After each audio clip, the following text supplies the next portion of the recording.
Hey guys, I got a little time to kill this evening, and I decided we're going to go over what's in the drawers on this lower unit here. That green toolbox that I bought at auction was on. And this actually is pretty nicely made. The back's just a cheap piece of like melamine or something like that, but the sides and all the drawers and everything were made out of solid oak. Somebody cut dados in the side pieces for the shelves to fit in, and the drawers they're not dovetailed or anything, but I guess because of the size of the drawers I figured that wasn't necessary. And then they took the trouble to put some nice lock sets in here. These are all, I believe they're all brass. You know, yeah, they still work. They worked a lot better, but this got wet. This actually, when I first got this, was actually looked like this. This is all nice golden oak. It's a really nice looking piece of furniture. But unfortunately, now it's not as pretty as it used to be. And now this drawer was left open, and I guess there's a wood swelling. There you go. You can see it. No, that was a mistake. All right, well. Let me reposition the camera and get this drawer open, and we'll take a look at what's in these drawers. Oh, it's actually been a couple days. The battery on the camera died, and then I got busy with other stuff. So anyways, I did get this drawer out. As luck would have it, these aren't solid bottoms on these shelves, so I was able to take the other drawer out and reach up and kind of push on it. This drawer sticks a little bit, not as bad as this one though. So anyways, here's the first drawer, and in the top here you see a lot of taps, and these are all tap sets.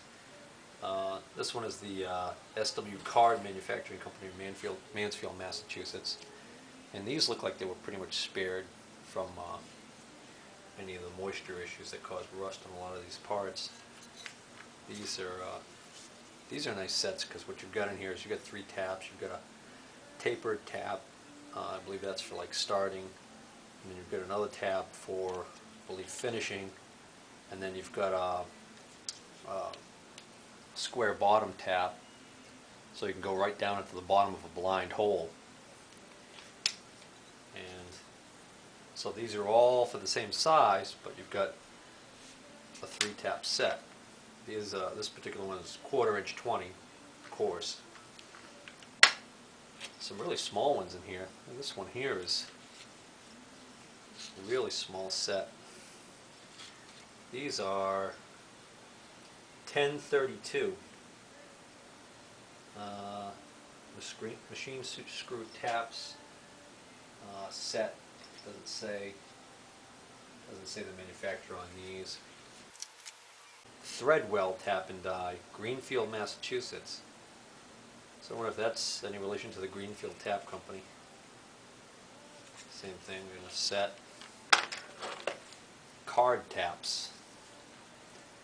These are more from that company in Mansfield, Massachusetts, Card Taps. It's a 3 tap set. These are also, well, these are 632, 832. I think this might have belonged to a gunsmith, maybe. A lot of small stuff. Here's a larger set. These look brand new. Still have the paper on them. Winter Tap and Dies. Winter Brothers of Rochester, Michigan. It's a 3/8 16 coarse tap set. If these were used, if you took really good care of them, made sure you put them back in, you can put paper sleeves back on. 7/16 14, 1/2 inch 13. 1/2 inch 13. That sounds odd. And then we got a couple of loose taps. I'm going to put all these in my box that I have all my taps in here. There's 3 taps. Is this part of the set? No, it doesn't look like it. 3/8 16.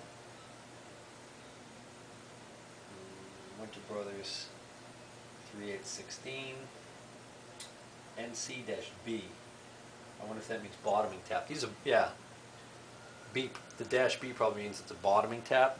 Both of these are the same size and bottoming taps. And this one is pretty badly rusted on the shank there. I can't quite see what it is, but looks like it might be the same size. Like 3 of those. 3 needle files. Screwdriver of unusual design. It's a regular blade screwdriver, but it has this collar on the end of it so that it can really not slip off the screw, I guess. Wonder why that's so made so special. Maybe that's for reaching into a hole and it helps you, I don't know, stay on the head of the screw. A little grinding wheel for like a Dremel tool, pretty much toasted. And we got a little grinding wheel, also again looks like for a Dremel. Then we got pretty rusted couple of screw extractors. I could probably wire wheel those up and use those. This is a end mill with a lot of flutes on it, quite a bit of rust on it. No broken flutes though. This looks like it wasn't actually excellent condition before it got. It's a 5/8. What's this say? 5/8 LH, left hand. Producto, HS for high speed. I wonder if that's the kind of thing you could just clean up lightly and then use it on the mill. I don't know. Here's a double-ended 2-flute end mill, rusted. Here's one that's still in the protective coating, cosmoline or whatever they call it, but it's a small one. Here's another one, a little bit bigger. So I got 3 of these little suckers. These little end mills. What if you could use these to cut keyways? You know, mill a slot on a shaft for a keyway. What's this one here? This is a Union single end mill, high speed steel, 1/8, 3/8 inch shank, 1/8 inch. It's a little tricky to get out of there. Well, that's a little sucker there. Bigger one. 2-flute end mill. High speed steel. Ooh, that one got rusted. 4-flute. Really rusted. Wonder how well that would clean up on the wire wheel. Alright, I just ran this on the wheel real quick. The wire wheel. And with that wire wheel I've got on there, I can't clean down here in the flutes. But the edge cleaned up nice. And the shank cleaned up perfectly.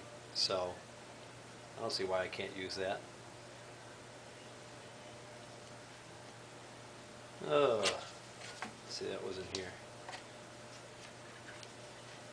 And last in this drawer is,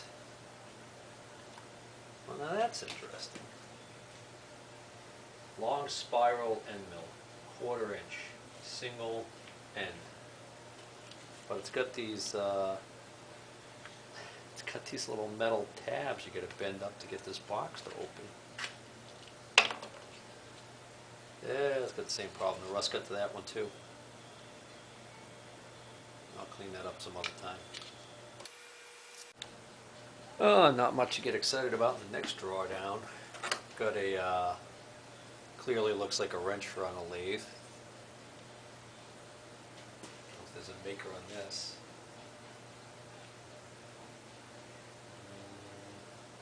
Quite a bit of rust on it. Offhand, I don't see any markings other than this is 3/4 inch. Here's a really small one.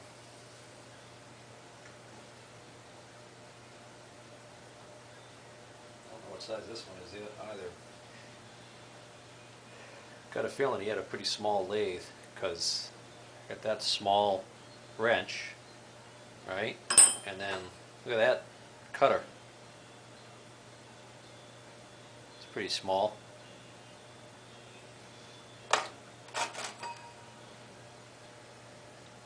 Here's an unused. It's rusty now, but this was unused, never ground. Blank. This one says, I can't quite make it out, something something bits. Star. I'm not positive, but I think this says Star Zenith. Carpenter Steel Company. Star Zenith tool.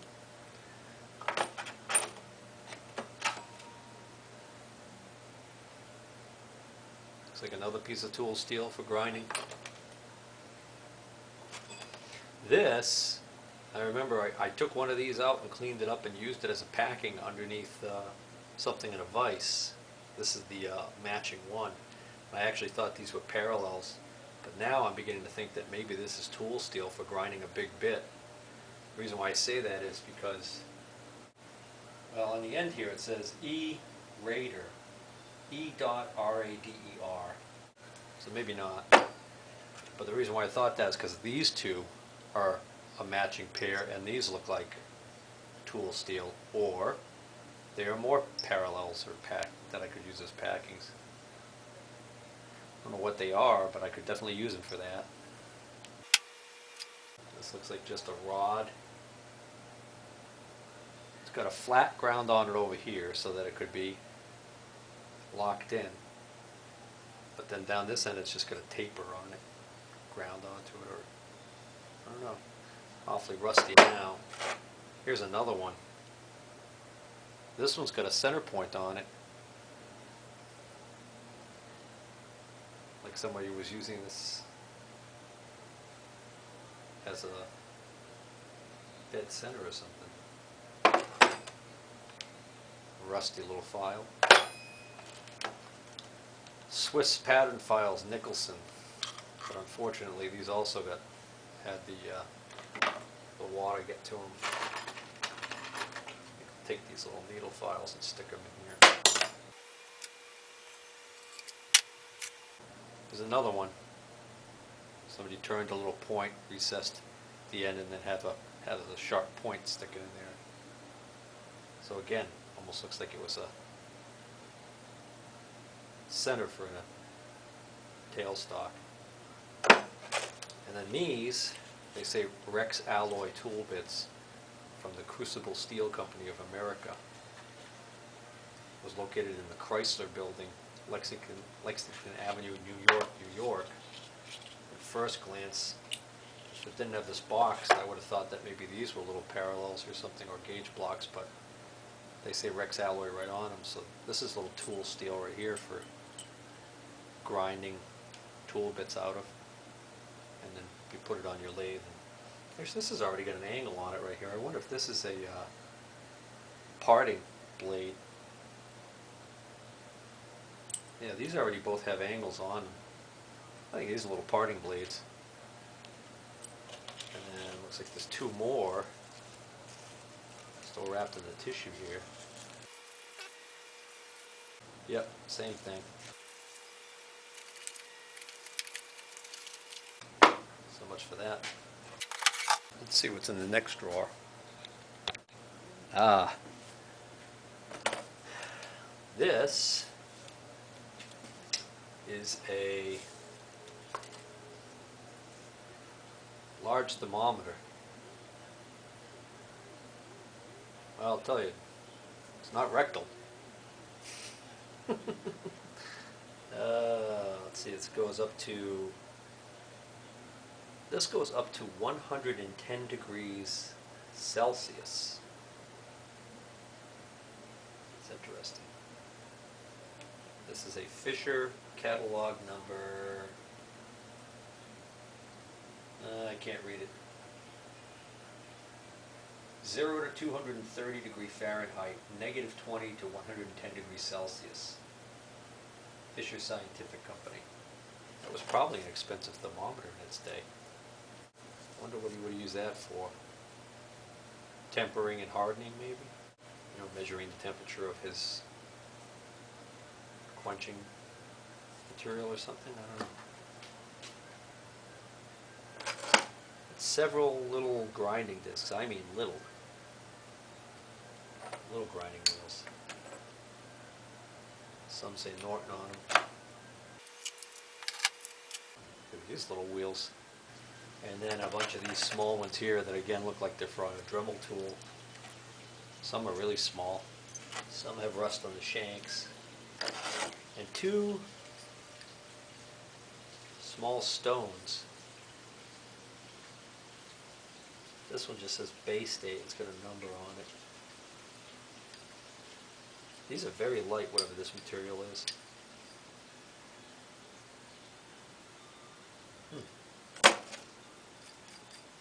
That's a match. It's like another end mill that may have, yeah, another small end mill that took some rusting. Skinny little stone there. Norton 120R. Some slitting saws. Got some surface rust on them. This is a Morse 2.5 inch. New Bedford, Mass, high speed. These two aren't marked. Oh yeah, this one is. CT Company Incorporated, Providence, Rhode Island. High speed steel. Teeth look good on these. This looks like it got wet, and then the wax paper that the cutter is wrapped in probably held the water in there up against the cutter until it had ample chance to rust it. Ooh, that cutter's sharp, even with the rust on it. Just be careful handling that. I'm going to need a tetanus shot. That looks like it's for cutting gears. That looks like it's for cutting gears. See if I can make out what the box says. Well, this label here that's partially attached to it, actually I think is off that small box that I'll get to in a minute. This one says it's a double angle cutter, 60 degree, from the Union Twist Drill Company, high speed steel, 2 3/4 inch diameter, 1 inch diameter hole, double angle cutter. Now that's so, that paper's so messed up. I'm just gonna keep some of it, toss the rest. Here's the other cutter that I think this label fell off of. This label said that this was a side milling cutter, B304, 2 inch 3/16 by 5/8, high speed steel, also by the twist drill. So I guess that would be like for cutting a little slot or a keyway, right? Very sharp. A couple of bullets. 50 cal maybe? Although this was a little bigger. That one's a full metal jacket. This one, oh, what the heck, it's so badly corroded. I wonder what that was made out of that it corroded like that. Oh, what's left? 4 flute signal and end mill, that's not in there. Some indicator components. This is a clamp. It's got threaded holes in it, so obviously you put your rods on there for your indicator. But what's interesting is it's got a little V-groove right here. This almost looks like it's to clamp on the ways of a lathe, but it would have to be a pretty small lathe. But then judging from some of the tooling and stuff, and you know, a wrench like that tells me that maybe this guy was using a pretty small lathe. Again, that's why I'm thinking maybe gunsmith. But that little clamp right there is for, that's what I think that's for. Then I got some of these. That, you know, one rod goes on here, the other goes on here, and you tighten the thumb screw, and that's for adjusting. Like on an indicator stand, there's another one that's rusted up. Here's one that's just the rod. Well, now I know what that little chrome sleeve was I saw in the other box. I know what that's for now, for one of these. Here's the thumb screw. And it fits on that, so the piece that goes in here is missing. So in other words, this is probably one of these, but it's missing a spacer in this piece. And then this is to put two rods together, it looks like. You slide one in here and clamp it down, slide one in here and clamp it down. So I think that would also go with all this stuff. Little indicator stand, hardware pile that I'll have to, little storage area I'll have to make for that. So that's pretty much all that's in this. And then I'm going to just tack on, just today I went to the flea market and didn't get much. I bought 3 items. So I'm just going to throw it on the end of this video. I got, this is a copper, it's like a copper old oil can. I didn't clean it up to see any markings on it, but I got that for $1. Here's a cast handle. You can see the where the mold line was, or whatever you call it. But clearly this is a handle that was cast, and it's a ball crank handle, so it must have come off of, I'm betting maybe some sort of woodworking machinery. It's got a set screw there, so let's see, this is marked DDL, that's Delta Delta Lima 160. So, anybody have any idea what that might go to? DDL 160? Paid $1 for that. Thought that was a good deal in case I break a handle on something, or maybe if I make a jig for something and I want a nice handle on it for $1. And then this metal drill index holder from 1/16 of an inch up to 1/2 inch, made in the USA. A little bit of surface rust on it here and there, but got that for $1. So, and that's it.